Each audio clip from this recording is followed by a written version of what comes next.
त्यांच्यावर आता राज्याची जबाबदारी आहे. ते आणि दोन्ही उपमुख्यमंत्री निर्णय करतील. काही छात्यांमुळे खरं तर हे वाद झाले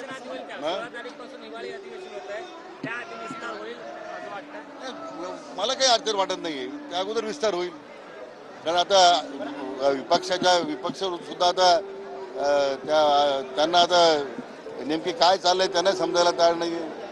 नकारात्मक प्रचारावर निगेटिव्हवर नॅरेटिव्हवरती आता लोकसभा त्यांनी जिंकली, पण त्यांचा खरा चेहरा आपल्या पडद्यामागच्या लोकांना समजला. राज्यातल्या जनतेने त्यांच्यात पुन्हा धोबीपछाड केलेली आहे. त्यांना पुन्हा घरी बसवलेलं आहे. राज्यातली जनता एवढी शून्य आहे आणि त्यामुळे आता तोंड दाखवण्याच्या लायक विरोधी पक्षाचे नेते राहिलेले नाही.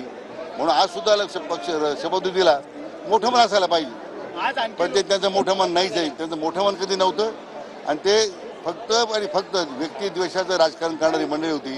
त्यांना एक मोठी चपराक राज्यातल्या जनतेने दिलेली आहे. महसूल खातं पुन्हा तुम्हाला मिळेल असं वाटतंय का, अपेक्षा वाटतंय का? मोठी जबाबदारी पक्ष नेतृत्वाचा त्यांनी निर्णय करायचा आहे.